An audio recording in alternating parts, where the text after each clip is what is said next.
Hey, Dan. Yeah, Chris, what's up? Hey, do you remember how we used to sit in front of a microphone and just start kind of talk about whatever came to mind? I kind of do. It, We just talked and talked and talked. and we just had such a blast doing that. We did, and you never know what's going to come out of our mouths. Exactly. Isn't it great that we've created a podcast where that's basically an embodiment of what we were like when we were in high school? Yeah, some things don't change, do they? No, it really doesn't. And we should keep doing it because guess what? What? This is Monkey Business.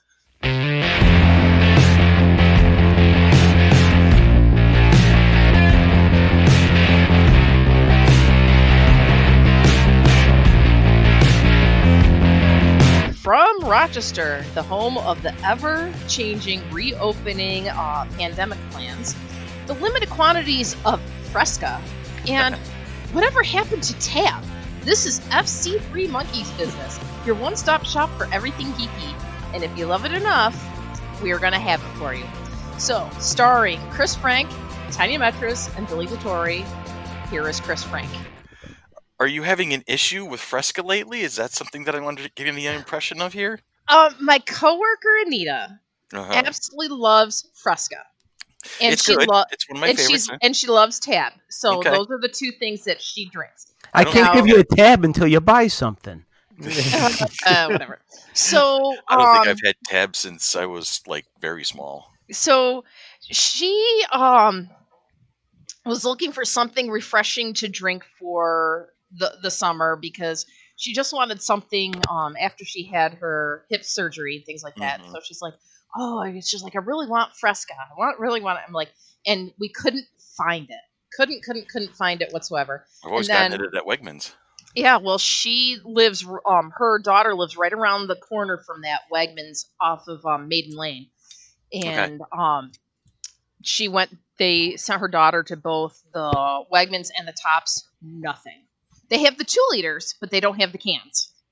Okay, well, at least they had something. Right, but she's like, so then another one of my coworkers is getting married on August 8th, and she wanted Fresca as like the citrusy flavored drink, the sparkling water for the wedding, and she can't find it either. So of course we were doing the product locator. It's a Coca-Cola product, so yay for the Coca-Cola. And I did the product locator. Allegedly, the Dollar General in Scottsville had it. I went over there; they didn't have any. So the other day, I'm like, well, I got to run out. I think it was Thursday afternoon after work. Don't I find 4 12-packs at the Tops on Jefferson Road?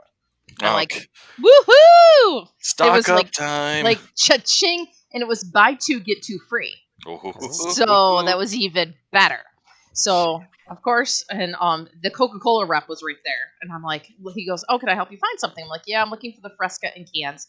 He's like, "Well, we've got some right here," and then he's like, "Oh yeah, it's buy 2 get 2," and I had 2 in my hand, and I didn't have a cart, so he's like, "Do you want all 4?" I'm like, "Sure." He goes, "Here," I said, "I'll just go get a cart." He goes, "No, I'll carry the other 2 up." He goes, "I work for Coca-Cola." I said, "Okay, what about Tab?" And he's like, "Yeah."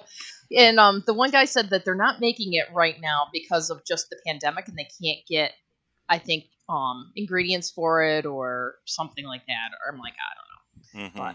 But yes, my coworker was so excited because she's got 3 12-packs coming to her that are in the back of my car, and then there's 1 12-pack that's in my basement for the gaming group and Tyler and things like that. And to let you know what a deal you got, on Amazon right now, 24 cans of Fresca, $36.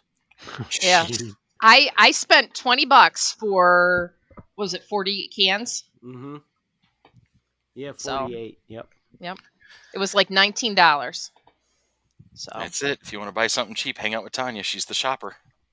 Oh, I have a coworker, Lori, that she finds us all the deals, and she definitely shops. But yeah, I look at the buy 2 get 3 free, buy 2 whatever. But then you're looking like, wait, but I think sometimes they jack up the prices just a little bit. In order, so you're paying that. So I don't know. But I know not either. Did you find the Faygo? They do. They have. I want to say that I thought they had Fago, but maybe it was Fanta that I was looking at. Ah, I'm I not haven't sure. seen Fago in forever. I didn't even know that existed until you said something 5 moments Yeah, ago. they used to have like regular pop flavors, but they also had like chocolate and and strawberry and stuff like that. And yeah, Fago was another brand of soda back when I was a kid. Mm-hmm. We got a fancy website. What, Fago? Fago, yeah. Over 50 flavors. Check them out. Really? Yeah, established 1907. I've never heard of it before. I've heard of Fago. Made in Detroit, Michigan. Find My Pop. Let's see if there's any around here. Let's see. Because now I want nothing more than Fago. I just read a long article about. Oh man! All right, that's right. Their cherry was. They just called it Red Pop. There was like a strawberry-ish, raspberry-ish thing. It was just called Red Pop. There's a marketing genius behind that. I don't think there's any in Rochester. It looks like it's in Michigan. Allegedly. Allegedly. Nothing. Okay. Nope. But it gave me, or like I typed in 14623, and it gave me the whole thing of Jefferson Road, and it started me at Millennium. There's some clues there to be had, I gotta tell you. Start location. Hey, there's a Fago peach. Oh my God. A peach soda. Oh. Ew. I don't know if it's delicious or awful. Leaning towards awful. I would think that you would see Fago probably like in our Dollar Generals or Family Dollar. You would. It just has that look to it. That's where you would find them. Mm-hmm. All right. So here we go. Dramatic shift of topic. Billy, how you doing? I'm doing okay. You know, I haven't been out in months. Other than actually, yesterday I went up to Rhino's Comics and picked up a few comic books for myself. So how's the Chet doing? He's doing well. Seems to be doing a nice business. I go in there and pick up what I want and get out of there. And got a new Green Hornet comic book. A couple Spider-Man Noir is a new book that looks really cool. Okay. Spider-Man back in the 40s during World War II. I think it was a character that was I don't know if there was a comic book before it, but when the Spider-Man PlayStation game came out, and my son played it, voraciously, he just loved that game, and one of his favorite was the Spider-Man Noir. Yeah, it's in the movie. Yeah, exactly. Movie. I was going to say it's in the Into the Spider-Verse. Yeah. It's voiced by Nicolas Cage, and I thought it was just a great character. So to see him start to get his own attention and get a little more mainstream spotlight, that's kind of great to me, because it was such a fun character. It gives him a Rubik's Cube in the movie.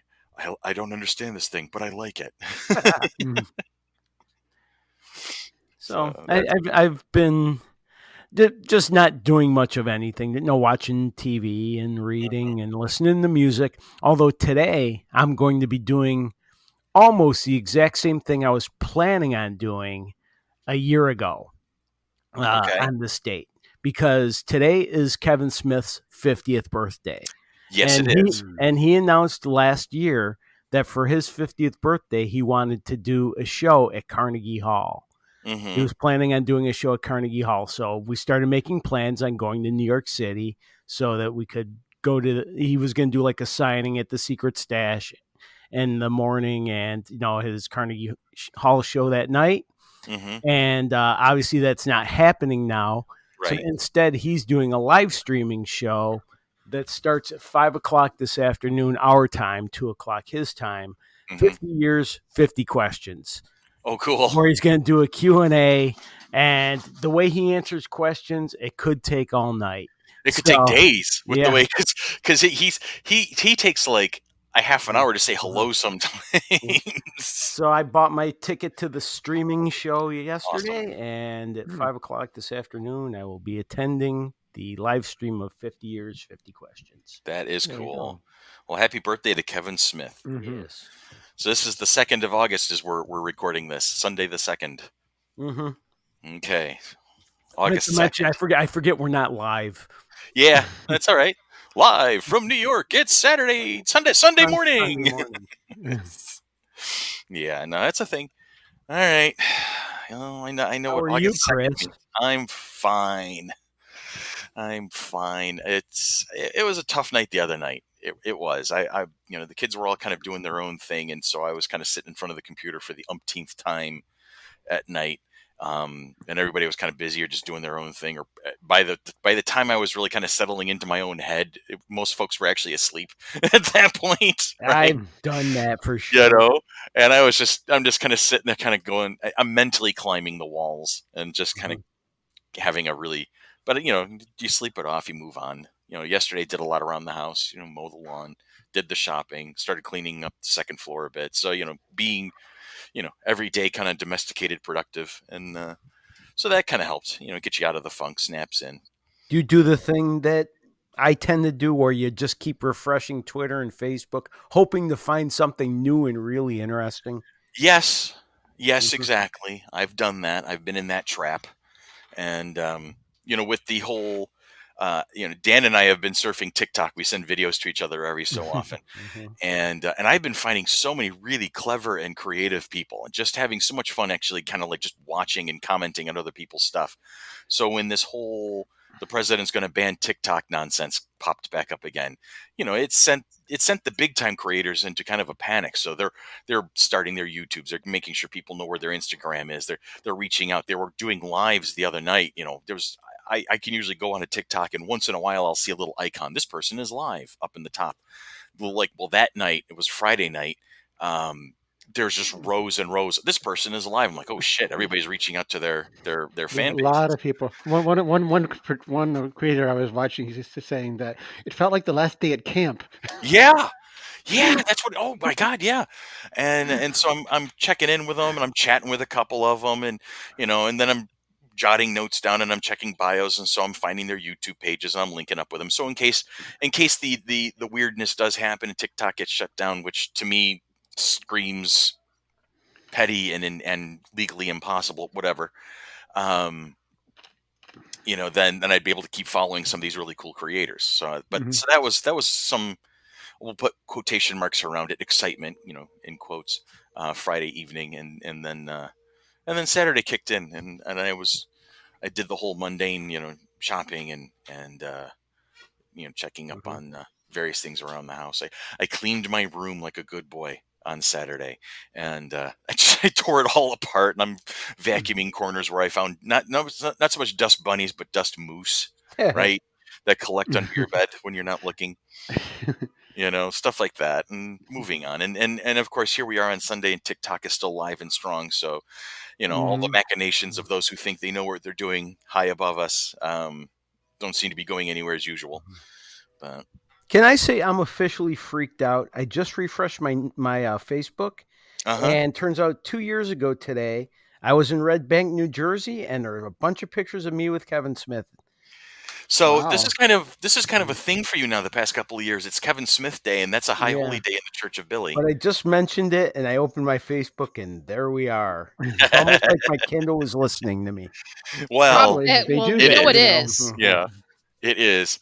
We've seen very very strong examples of that. Like, you're holding your phone and you're talking to somebody about a particular product, and next thing you know, on Facebook, there's an ad for it. It's like, wait, what?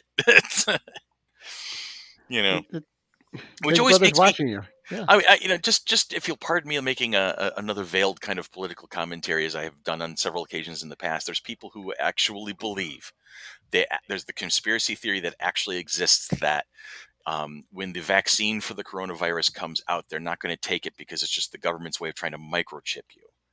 Right? I find the stupidity level of that so astronomically high because I'm sorry, Pumpkin, but you're not that special. They don't need to know where you are 24/7.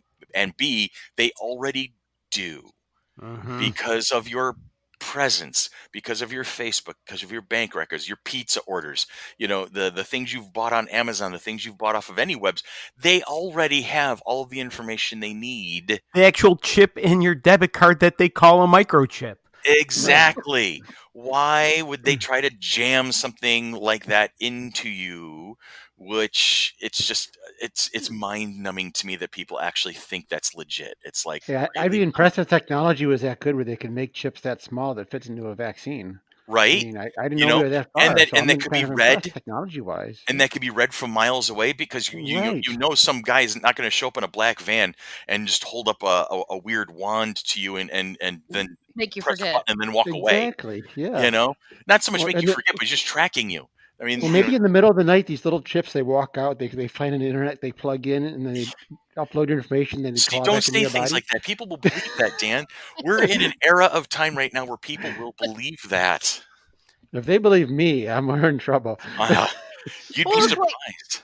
it's just so funny about how much your phone and whatever remembers and things like Oh, that. yeah. For Yeah. those that have the iPhones, Look at your location history. oh yeah, well that it's like I got in my car Friday afternoon because I was running to Walmart to get stuff to make chicken wing dip for yesterday. So I get in my car, I turn on my turn it on, and I look down at my phone. It says it will take you 15 minutes to get to Vroom Road in Chilai. Mm-hmm. I'm like, why the hell would it say that? It knows how much you go to spend time with Anne.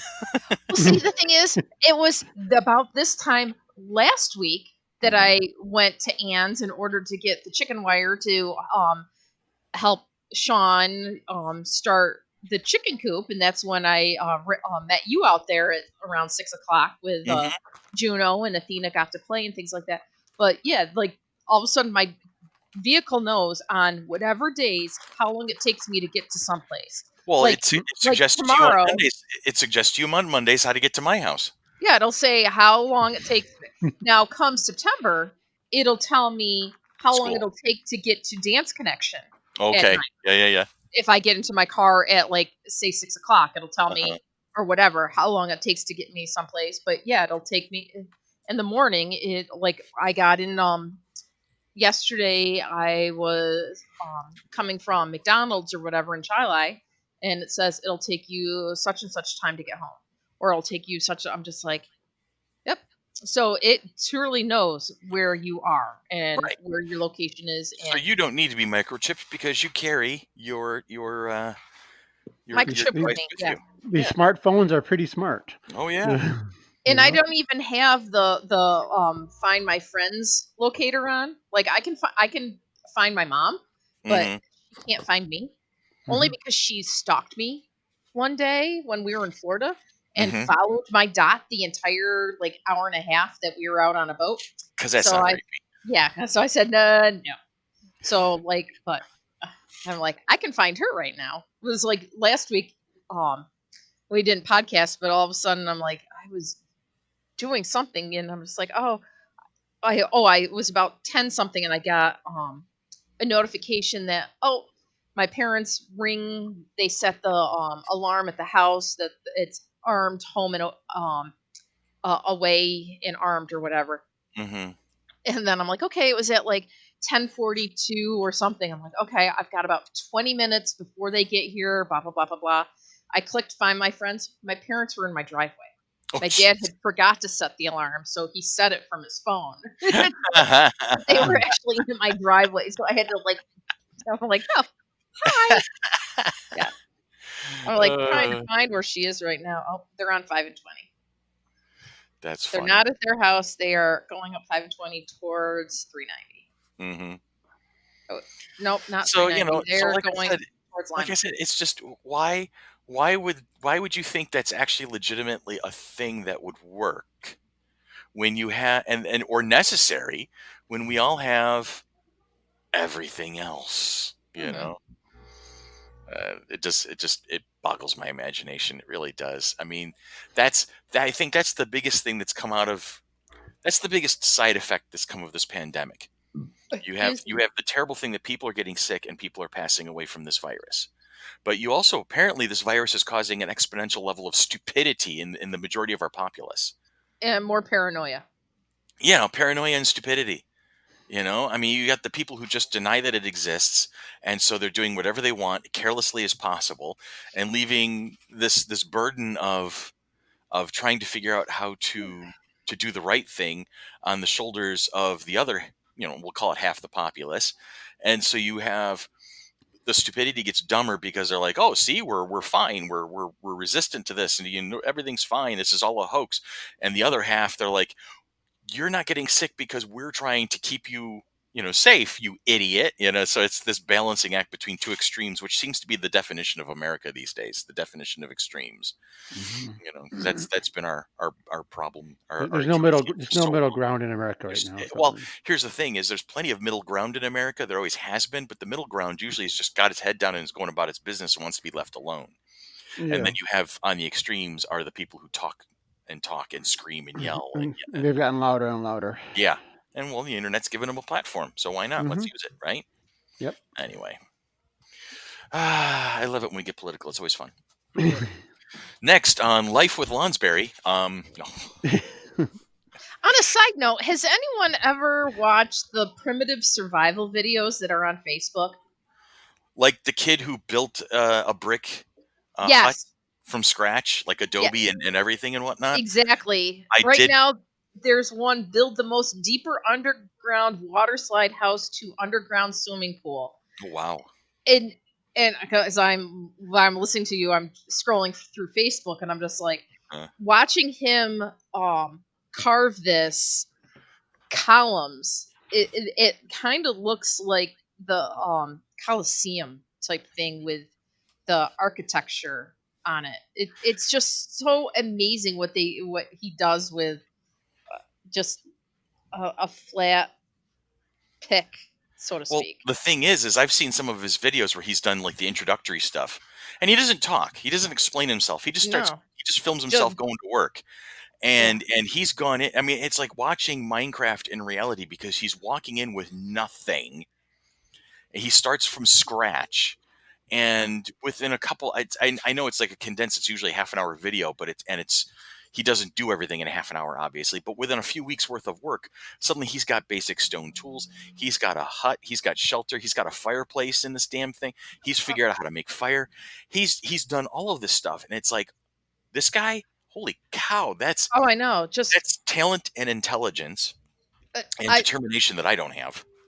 I will share this to the Monkey Business Facebook thread type thing. And it's just like, just the detail in this, that it's like a ramp and then he's going back to smooth it down a little bit more. And I'm like, I've seen the ones, he's like making it curved out like a slide. It was initially a ramp. Now he's like making it curved like a playground slide or a water slide.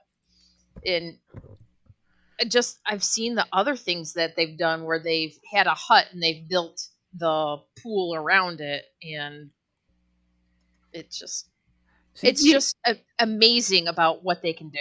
Even normal handy people amaze me like they're doing magic. Oh yeah. I can't imagine doing stuff like you're describing, because people that can change doorknobs easily to me are amazing. Oh, I can do that. Well, see, that proves that you're amazing, so that all works out really well. The amazing Tanya. I'm fabulous, according to Susan. Oh, Tanya Fabulous. Tanya Fabulous. Yes, that's Susan's name. Let's get it straight. Yes. Yeah. The amazing Tanya Fabulous. There we go. And this is kind of cool because it kind of becomes kind of a veiled segue, because our long chat today, we wanted to it was basically the premise of we're stuck on a desert island and here's the items that we would want to have with us. I want this guy with us. Yeah, well, see, that's. Can he be an item? I have a way around that. I know how to do this. So, but I think that's what we were talking about, if I remember correctly. Yes. How about a version where we each get 3 to 5 nerd items, a book, and a non-nerd luxury item? That was Billy's suggestion. So we're doing the whole desert island thing? I guess so. I listen occasionally to a podcast called Desert Island Discs, and basically I'm stealing their premise for this day. On there they get 8 albums, a book. You also get a Bible or whatever religion you follow, plus another book of your choice, and a luxury item, which can't be a live person. When they interview John, it's a British show, and they have celebrities on. When they had John Cleese on, he said he'd like Michael Palin after he died and was stuffed. I could just hear how he delivered it too. Very, very British deadpan, like matter of fact. Like, yes, this is exactly what I want out of life. Oh, that's phenomenal. That's phenomenal. All right, so we'll take a quick break, and when we come back, we're going to start brainstorming and sharing our various ideas for what we would want to have with us in this particular situation. So that's fun.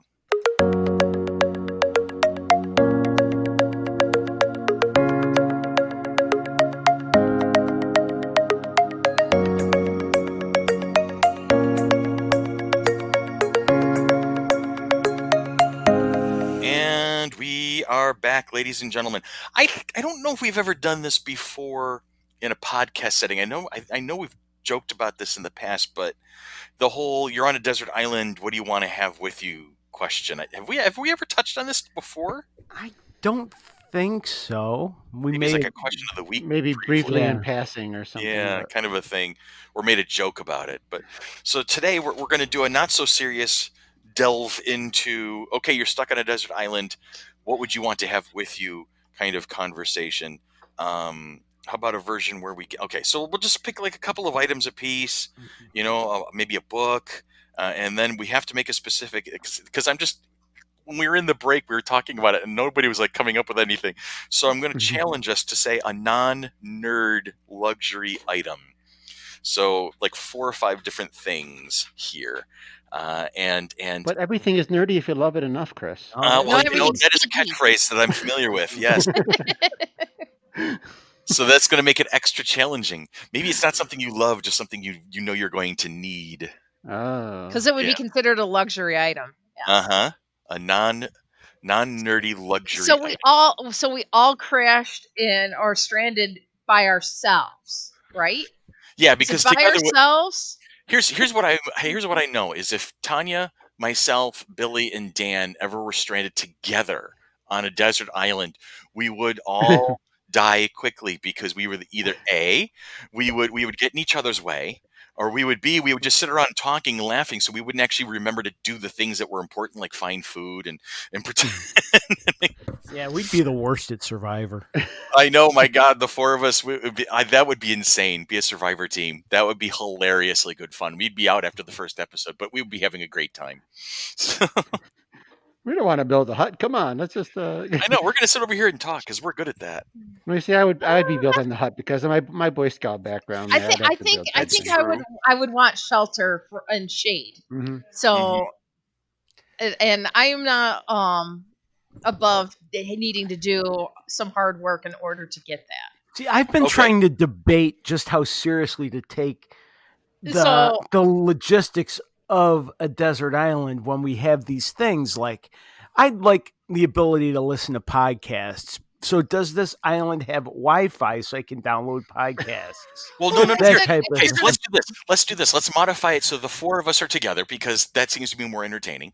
And so this will really kind of be because then we can balance off of each other. Like for me, I'm thinking, to address Billy's concern. Chris can cook. Chris can cook. Chris cooks. Yeah, and Billy, I think to address your subject is an Elon Musk solution. So we'll have a solar powered generator, which was basically going to be my non-nerd luxury item. Okay. A solar powered generator to power your Kindle, which would have the Wi-Fi through Elon Musk's network, the Arc network, or whatever the hell network he's calling it. The Archangel network is a Doctor Who reference, but anyway, which kind of fits in because the Archangel network was created by the Master, and people have been wondering if Elon Musk was a supervillain in hiding. So there's a thing. But no, so basically, so I can't cheat at downloading more books, which we're only allowed 1 book. I get the Podcast Addict app. There you go. And so Billy, I would have the generator, and then Billy would have the Kindle, so you would have some sort of network access, and so therefore we wouldn't be on a deserted island for long because we could send a message off to somebody saying, "Hey, we're here." And then I can't email, I can't get books, I can't do plenty of other things this thing can do, but the Podcast Addict app is loaded, and I can get podcasts. There you go. So the non-nerd luxury item that cheats. Well, knowing that we have a generator on the island at this point, Tanya, what would be your pick? I am kind of high maintenance to a certain extent. I've never said that about you ever, he says with his fingers crossed behind his back. I get kind of grumpy when I don't get like a decent night's sleep type thing. So I would have to have my luxury item would be some type of like nice fluffy type mattress or whatever. That you'd have your mattress and pillow. Yeah. Yeah.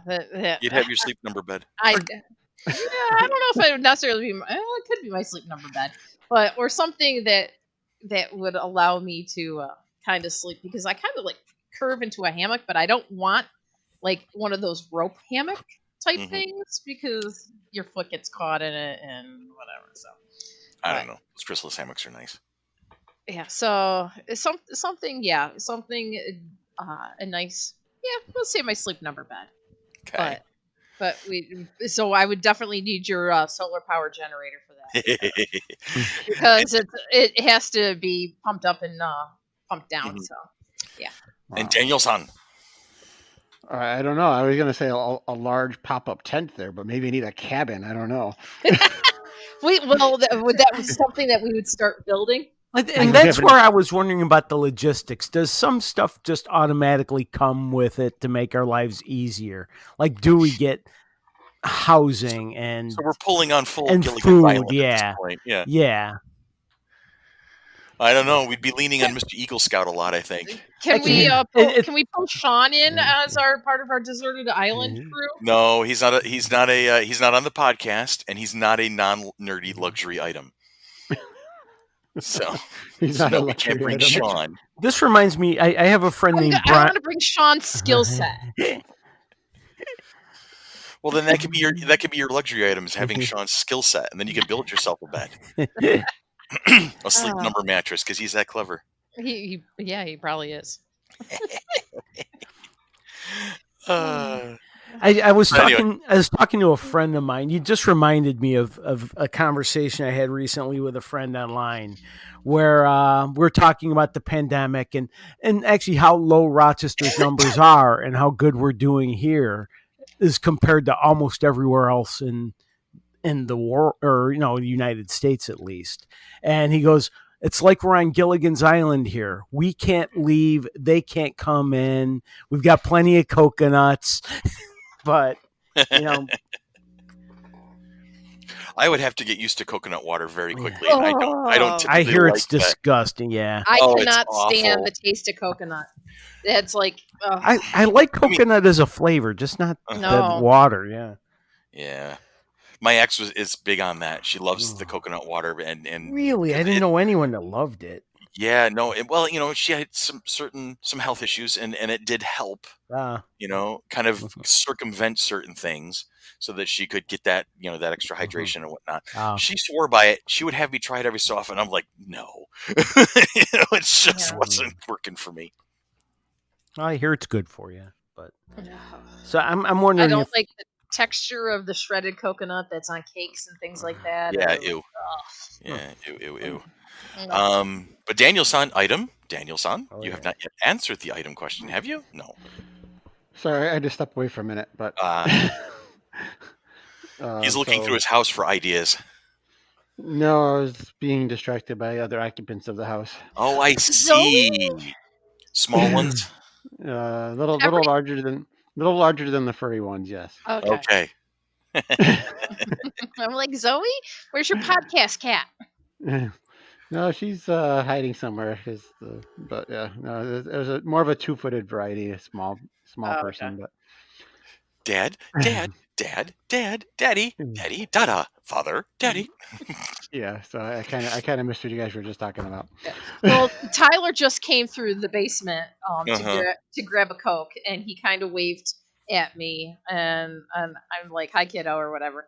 Then all of a sudden, I get a text message from him mowers are mowing the yard. I'm like, okay, thanks for the update. He goes, what kind of laptop is it? I'm like, a working one.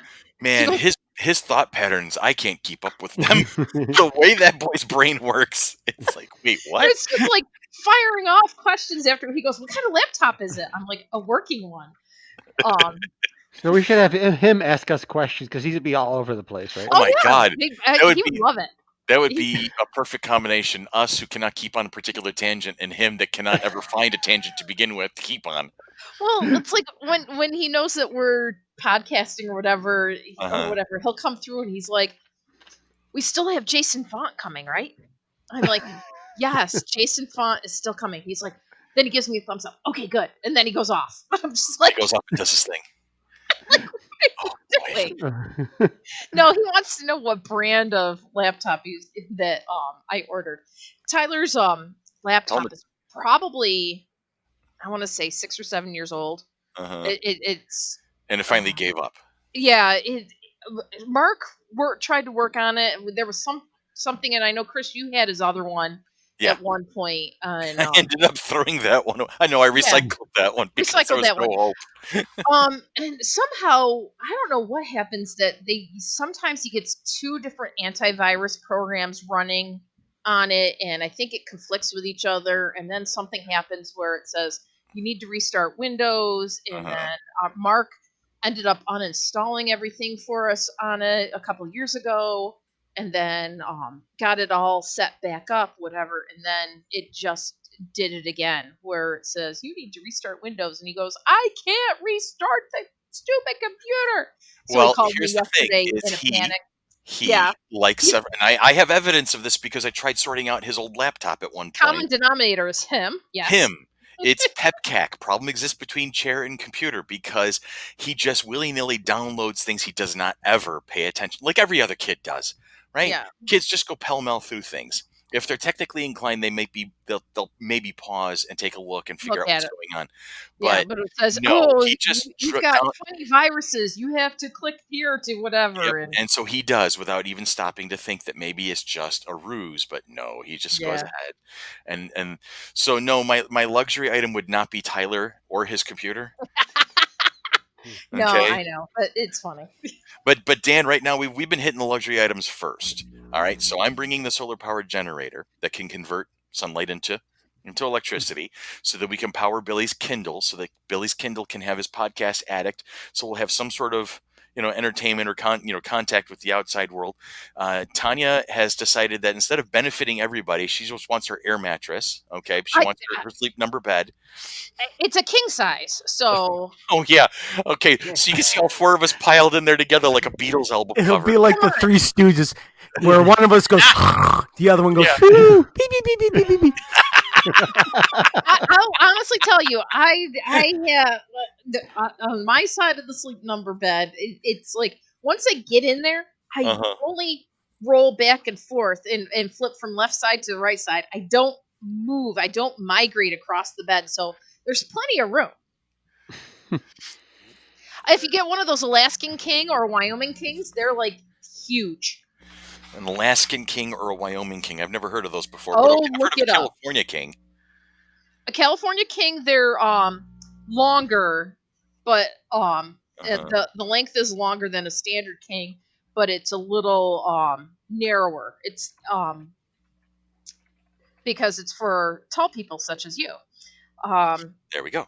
And then an Alaskan King and a Wyoming King, they're like 7 feet by 7 feet and then 9 feet by 9 feet. Oh my gosh, the Alaskan King is huge. Holy Moses. Dan, did you look it? Did you look it up? Yeah. 108 inches, 108 by, yeah. It's like 9 feet by 9 feet. Yeah, why?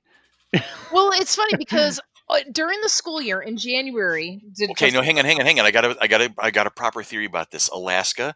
Okay, you have the sled dogs, right? So it's a bag big enough. Pile them all in. It's a bag enough to bag for the sled bearer, the owner of the sled, and his entire pack of dogs all in one spot. Because if you have a dog, it has to have bed space. Mm-hmm. But they're huge, and so yeah. So if I just I don't know. In January, I was doing a project with my students, and they were doing a trip to anywhere. And one of the students was going to Alaska. So he was typing in like Alaskan whatever. And then it said Alaskan. Oh, he was going to Alaskan King Salmon River or something like that. So he was typing in Alaska King. And then the next thing, bed came up. He goes, click. And he goes, Mrs. Mattress, come here. Did you know this? And I'm like, holy cow. I'm like, I need that bed. So yes. For the record, that bed would barely fit in my room. Yeah. My room it's 10 by 11, I think. So it wouldn't fit in my room either. It would, but I know it would fit in Anne's bedroom. Recommended room size 16 feet by 16 feet. Yeah, that's the second floor of my house. I was gonna say, Dan, your master bedroom's pretty big. It would fit, but that's a huge bed. But yeah, like if you come up your stairs because you have double doors that go into your room, right? Yeah. All I say is if that's going to be your luxury item, I want a window seat. All right, so Dan, what's your non-nerdy luxury item that you would bring? I was going to say a satellite phone to get us off this island. Well, that works too. Yeah, I'm looking online. I googled desert island luxury item picks or something like that. I can't remember what exactly I put in, but one of the top answers was, how about a goddamn boat? Yeah. Well, you can have a boat, but it might not work. Yeah. Yeah. Satellite phone, they can call someone with a bigger boat, and then you don't have to worry about it. There you go. Okay, so we get the big ticket items out of the way. So let's talk about, okay, so we know we're going to be stuck on the island for a while because through all of our luxury items, we know we at least have a comfortable place to hang out, and we've alerted people where we are, and we know they're trying to figure out how to get to us. All right, so we know there's going to be a while before they can figure out how to get to us. In the meantime, we're stuck here. We might as well make the most of it. What are some of the things that we would want to have with us to make the most of the time that we're stuck here? So that leads into a couple of items in a book kind of a situation. So Billy, what book would you want to be reading during the downtime when we're not gathering food and protecting ourselves from monsoons? I was just looking at my bookshelf, and one that sticks out is a particular really fun one. I have this huge book. God, how much does it weigh? I'm not even sure. It's 720 pages. It's about a foot to a foot and a half tall. It's 75 years of DC Comics, the art of modern myth making. And it comes in its own carrying case with a handle and everything. There you go. And the pages like fold out, and the timelines and pictures and it's a really wacky book. Entertainment and educational. Yeah, I'm with that. Yeah, I'll go with that. So that'd be my. That's your book.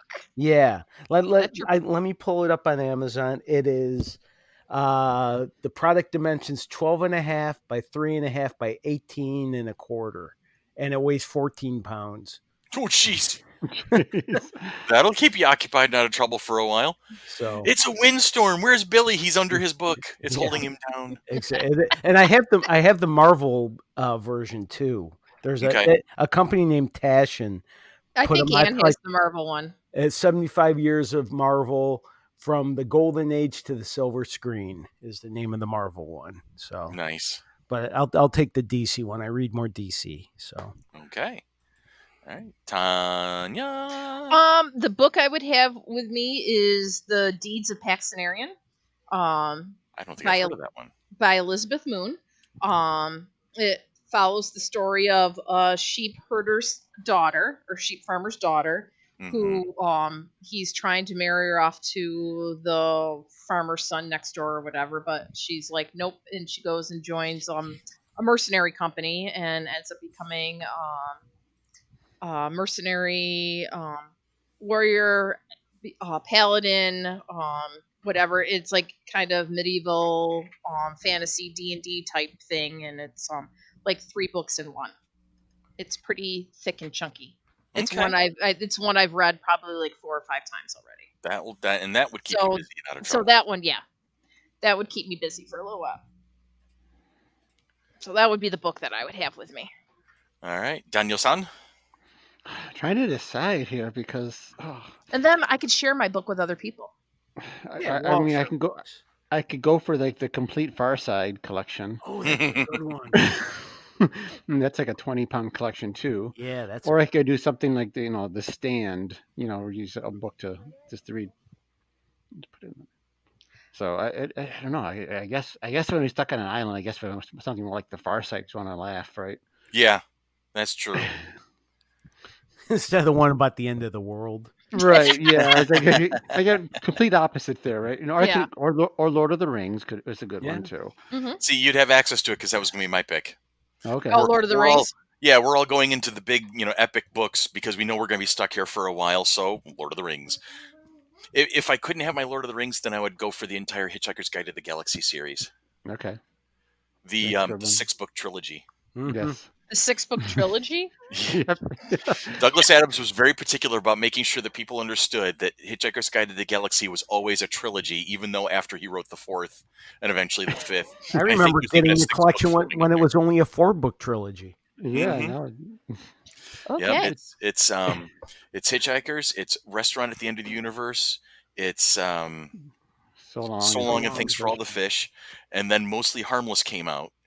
And he made sure the subtitle was the 4th book in the Hitchhiker's Guide to the Galaxy trilogy because why not? It's absurd. Yep. There you go.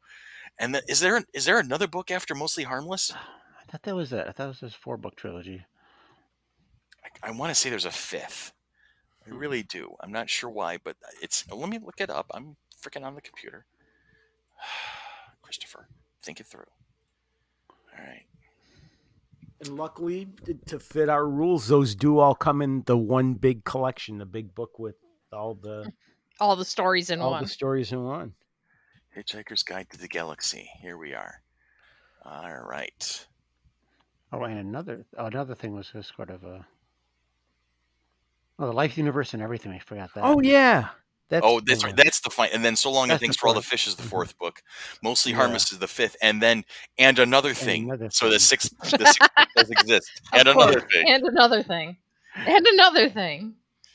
It's been so long since I think you might have to break them out. I might have to because I know I've read the first 4. I don't know how far into Mostly Harmless I ever got.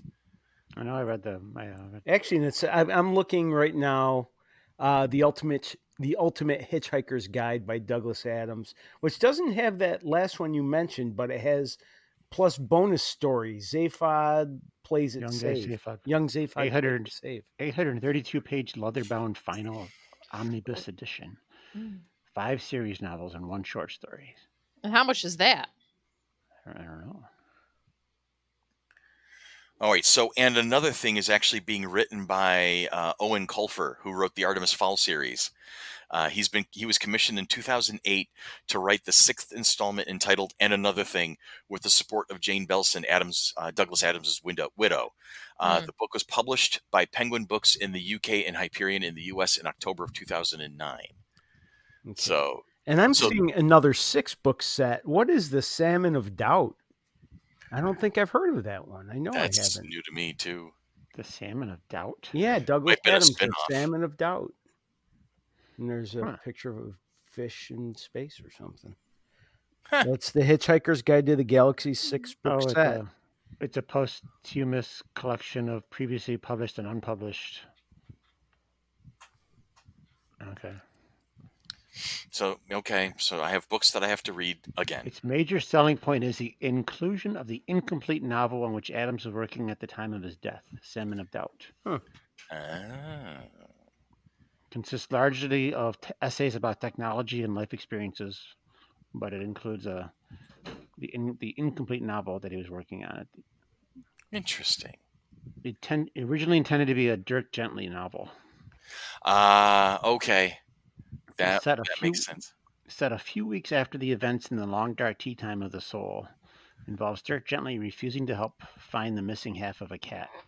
Those were good books. It was Dirk Gently's Holistic Detective Agency and then The Long Dark Tea Time of the Soul, which they based a TV series on, if I remember correctly. Yeah, with Elijah Wood was playing the John Watson kind of a character. Mm-hmm.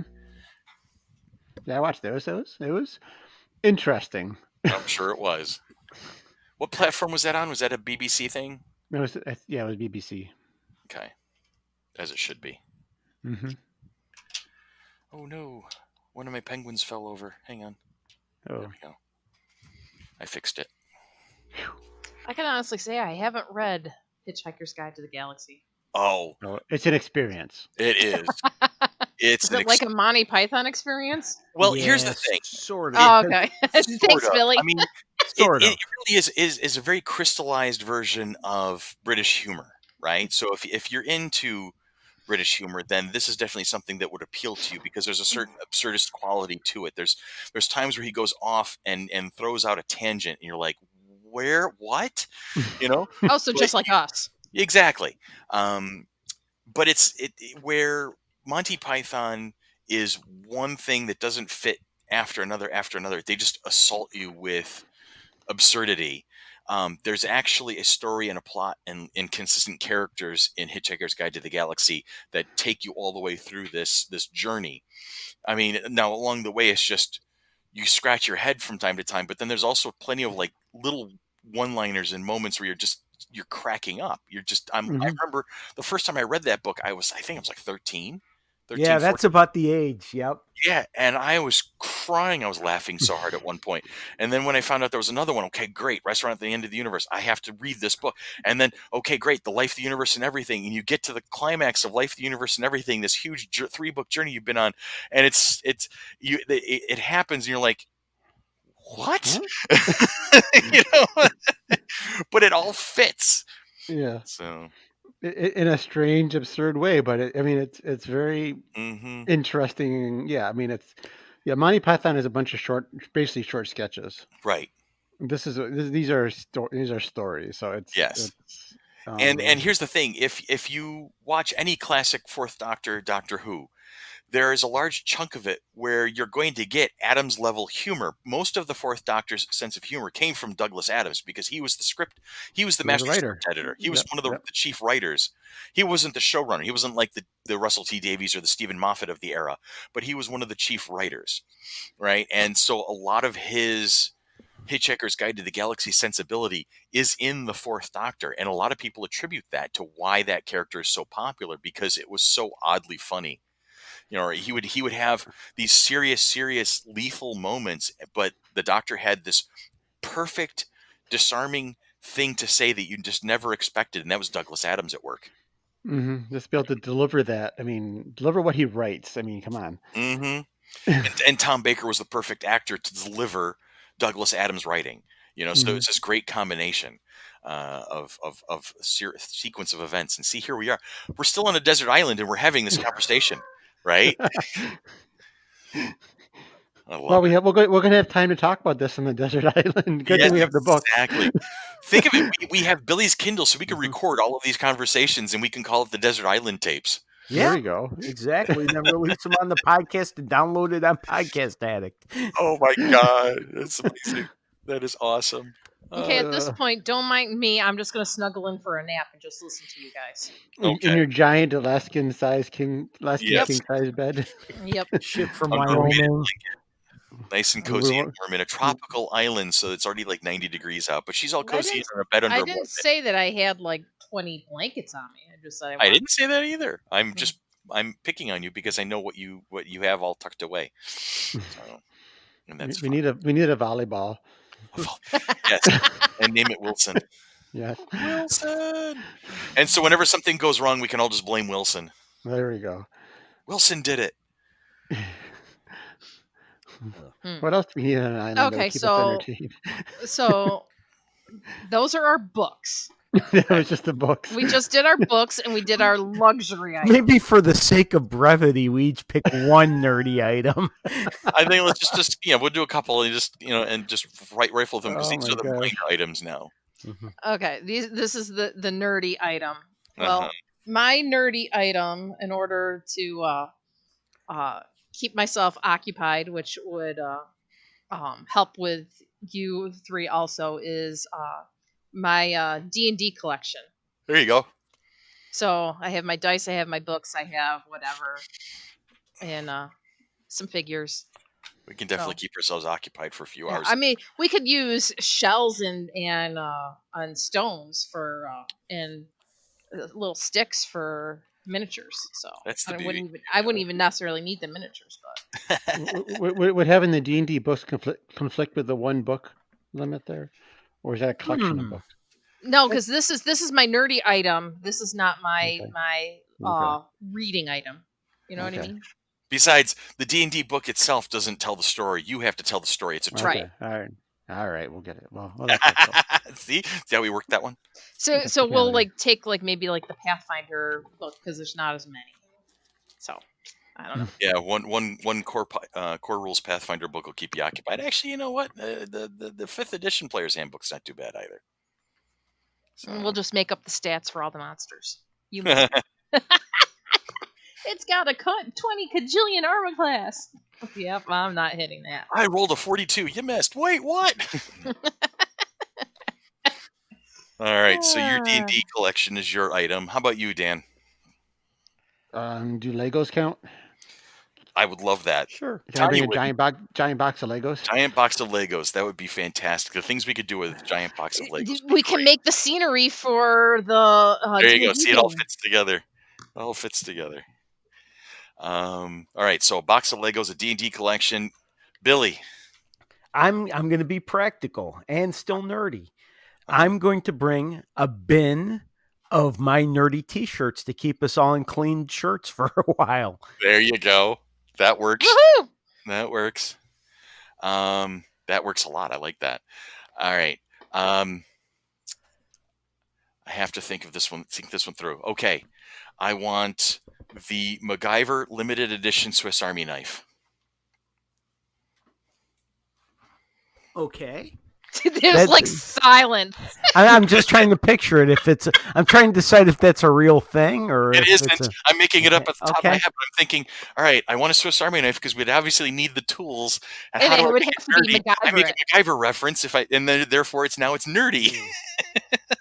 Or a Batman utility belt. There you go. That would be great because we're going to need the shark repellent. That was really weird. So I'm sitting here. I almost thought that I lost my internet. Because both my computer screens went completely blank. Screensaver? Yeah, but I'm just probably because I haven't touched my mouse in a while. Yeah. But I'm just both of them went. I'm okay, but I still hear you guys through my headset. But it freaked me out for just a second. But everything's better now. Oh, fine. Yeah, I do. I casually surf while I'm podcasting just to keep the screensaver from screwing anything up. Yeah, I'm gonna have to do it. Normally I do, but today I've been kind of lounging back for the last 15-20 minutes. So laying back, relaxed, you, Tanya. I know. I'm curled up in my my office chair down in my computer. Oh, here's a sign for you.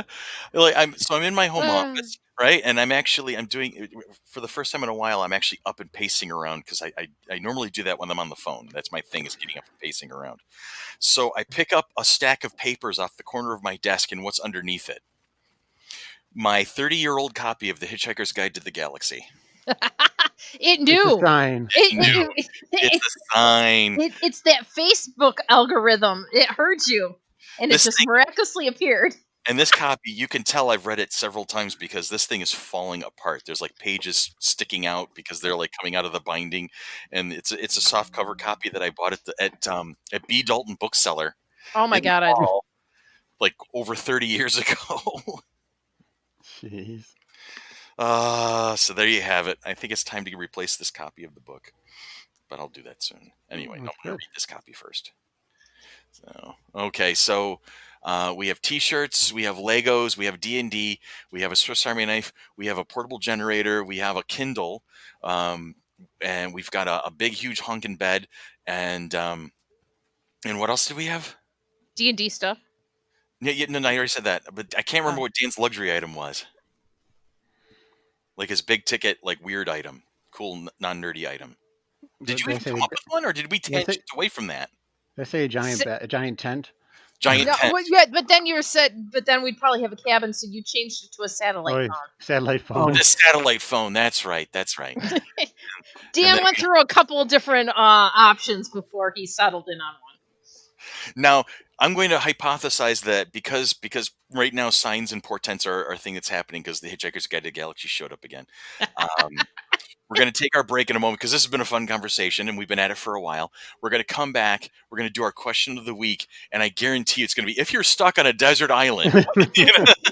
And actually, I figured out the use for the satellite phone because the rest of the world is in a pandemic. We're fine, but we don't want to join the pandemic people, but we can still talk to them. There you go. We can talk to our loved one, just like now. Here, I can just see the conversations we'd have. We check in on them. How you guys doing? You're good? Oh, everybody's still sick? Okay, we're still over here. But then don't send anyone yet. No, we're fine. The moment you hear that they've declared the pandemic over, the next phone call we make is to order pizza. Sorry, Susan, they're teaching me how to play D&D right now. Oh, my stars. Oh, my stars. Oh, I know. Today will be 3 weeks in a row on a Sunday that I've played D&D. I'm like, I can't wait. I know, it's amazing. I've decided to just give my social life over to the dice. That's it. That's more games, the better. Anyway. I have to figure out what we're doing. Like, where are we? I don't remember. It's been a while since we played Evan's game. All I know is we're headed to Skullport. Yep. That's all I remember. Yep. It's been about a month since Evan's campaign, so. Handbasket to hell. Chris, do you know if you go to Amazon and start typing in MacGyver, Swiss Army pocket knife is one of the fill-ins? Options? Yeah. One doesn't, like there isn't a MacGyver Swiss Army pocket knife, but it's been suggested enough to where it's a fill-in. It's related. That's Does it have fishing line attached to it, like in a little secret compartment? And no, you can make that. There's a $73 pocket knife that looks like it has every tool ever. So I'm out on a Mia. Yeah, that one. The one that has a backpack of its own just to carry it around. It's got a little saw. Oh, now I have to look. Oh, I had to move. Well, while you're looking, we're going to take a quick break, and when we come back, we'll fire off our question of the week, which hopefully has nothing to do with desert islands.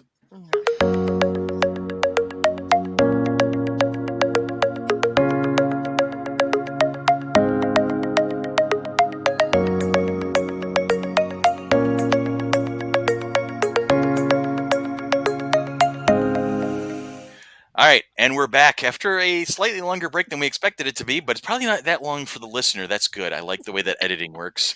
Sorry. That's all right. I'm not going to blame you. I just blame your mother. Yes, I'm easily distracted by her. So I'm looking at just the first entry alone, just the first line here. Hang on a second here. Far out in the uncharted waters, excuse me, let me start over again. Far out in the uncharted backwaters of the unfashionable end of the western spiral arm of the galaxy lies a small, unregarded yellow sun. Orbiting this at the distance of roughly 98 million miles is an utterly insignificant little blue-green planet whose ape-descended life forms are so amazingly primitive that they still think digital watches are a pretty neat idea. And come on! That's awesome right off the bat. All right, so we talk about events right about now. We don't have anything set in stone at the moment, but we're planning on doing something this fall just so we can keep reaching out to folks. We'll find socially distant ways. Ann and Tanya had their first book club last week. We had a lot of fun talking about Ready Player One. We even, it was unveiled to me that there's a Ready Player 2 coming out this fall, so that's kind of November 24th, 2020. Oh, is there? And I've read more than one page of Ready Player One. Finally, I've read 2. You can get to the Will Wheaton audiobook. That's fun. That's fun to listen to too. Yeah, Andy Mertzke's been talking about that for ages. It's 15 hours. 15 hours. Set aside some time to drive around the city and listen to it. And it's especially fun to listen to it when Will Wheaton mentions himself in the book. Yes. I hear that's a great meta moment kind of a thing. And for our dear listeners, the next book that we are reading for book club for the end of August is The Fangirl's Guide to the Galaxy, a handbook for the girl geek by Sam Maggs. It is on Kindle, So I think it cost me like $2.99 to download it to my Kindle app for that. Or from Ann stopped at First Print on Friday to pick up a copy because she knew that Mike had 2 copies. And so she's like, "Oh, I need a copy of the Hitchhiker's Guide, or the Hitchhiker's Guide, the Fangirl's Guide to the Galaxy." And he goes, "I don't have it." She's like, "What?" She's like, "You were supposed to save me one." He goes, "Someone came in and said that there's going to be a book club about it, and that they needed a copy, and he had to order more." That's phenomenal. Good. And I am just like, yay! Also, here's icing on that cake. Sam Maggs, the author herself, is going to be a guest. We've been given an opportunity to have her on the podcast later in August. Oh, cool. So she's going to be able to come in and join us for a morning to chat about her books and her writing and some of the stuff. It's our first interview in a long time. But Ann was able to organize all of that for us. And I've already read the intro to the intro thing, and then each little section, right now the one I'm on right now is Trekkies or Trekkers. The fandom, Star Trek and all of its various glorious iterations. The defining characteristics: an extreme aversion to red tops, expert Vulcan salute, and yelling "Khan" whenever frustrated. Which I've done. Key accessories: Uhura's comms officer dress, a closed communicator phone case, Starfleet comm badge earrings, batlift necklace, tiny noise-making replica tribble. Let's see, I have the officer dress. I have a comm badge that actually goes or whatever. And I do have a tribble, but I don't think it makes noise. And then it says how to become one, unending debates, TOS or TNG, for that matter, Kirk Picard. So she lists out what all the different fandoms are, right, for the girl geek. So it my really next is one, guide. It really is a it is a guide. Yep, that's phenomenal. So that's where I'm at. The next one is Star Warriors. That's the next little section that I'll be reading after my Trekkies or Trekkers section. So, but I've already had Sherhulakians? No, Superhulakian. Oh, right. It's the supernatural Doctor Who Sherlock fandom crossover. So I already read that little section. So, and it's right now a pretty fast read. So I ordered it, was it Wednesday night? And I'm 4% in because I was reading it Wednesday. I haven't had a chance to pick it back up, but maybe I'll do that today. Super Wholock being the folks that cross over Supernatural, Doctor Who, and Sherlock all into the same universe. And so the Doctor meets Sherlock Holmes and they have adventures with the Winchester brothers, and it's properly chaotic. Of course. Especially, I think I read a short story where Captain Jack Harkness meets Castiel. Oh, boy. Oh, yeah. Who's got the better trench coat? Well, Jack, obviously, but Castiel doesn't care. So while Jack is posing, Castiel's just kind of going about his business. It's surreal. Yeah. So yes, we're going to be doing that at the end of August. So make sure that you grab your book and read it, and then somebody has a chance to get a signed copy of the book. Nice. Well, that'll be exciting. Yeah. Daniel-san, bring forth the list. The list is ready. It is time for the question of the week. Oh, wait, and it's your turn, Christopher, to pick a number. Yep. Okay. I gotta sign back out. It just logged me off for a second. Okay, now I'm ready. All right. Now, follow me. Don't interrupt me because there's a thought pattern here. Today is August 2nd, which is on the calendar 8:02. Right? Now, I understand there's only 380 questions on the list, so I'm going to reverse that and suggest 208. Okay, let's see. 208. If you're stuck on a desert island, no. What do a lot of people have very strong opinions about, even though they know very little about it? Oh God. Oh, no. We already had this conversation. Question 209 then. 209. 209. Okay, I'm Most like- avoiding this one Okay, because 209. no, we don't have that kind of time at the end of the show. That'll be a Okay. future podcast. Yes. 209. An epic feast is held in your honor. What's on the table? Ooh! Ooh. Awesome. Oh, Oh, that is fantastic. I love Okay. that better. I Go got ahead, mine. Tanya. Go ahead, Tanya. Oh. There is like sirloin and T-bone steaks, fried potatoes, corn on the cob, salad, and let's see, cupcakes with buttercream frosting, All right. and plenty of Coke and Coke Zero. Okay. Okay. That's my go ultimate ahead. favorite meal. And Billy? Ooh, let's see. Fried chicken. I'm a big fried chicken fan. Some sort of potatoes to go with mashed potatoes and gravy. Yeah. No, really good mashed potatoes and gravy. Let's see what else. If you want pizza, I'm always up for a good pizza too. Let's see. Ben and Jerry's ice cream. My personal favorite is either the brownie batter core or fish food. My idea is I want just the marshmallow swirl from fish food along with the core from the brownie batter core and some specialty version. But I think that's going to be a future question of the week is we just design our own ultimate Ben and Jerry's flavor. There you go. All right, so So we'll talk about that in the future. Fried chicken, mashed potatoes and gravy, like I said, pizza, that ice cream, and I suppose I should. Oh, corn on the cob. Love corn on the cob. Yeah, very cool. So I'll go with that. Daniel-san. I'm trying to think about this. I mean, pizza is my go-to thing. So A big box of Cheerios. Not for my ultimate feast. That's my snack thing. I mean, epic feast doesn't. It's. I'm a simple food guy. I like a good cheeseburger. Nothing too fancy, but just a nice, decent sized cheeseburger there. Hot McDonald's French fries. Yeah. They gotta be Oh hot. yeah, Because as soon as McDonald's French fry goes cold, it's disgusting. Yeah, they got to be fresh. Fresh McDonald's French fries. Apple pie. Got to be apple pie. Oh yeah. Remember those days back in the day? Oh yeah. I've eaten a couple whole ones over quarantine by myself. The Marie Callender apple pie, the Dutch apple pie is amazing. Oh yeah, they are good. I've been getting I got the Wegmans ones, the ones that are pre-made, ready to eat. There, $6 Wegmans. Thank you. Finish it off in a week if I take my time. If I take my time.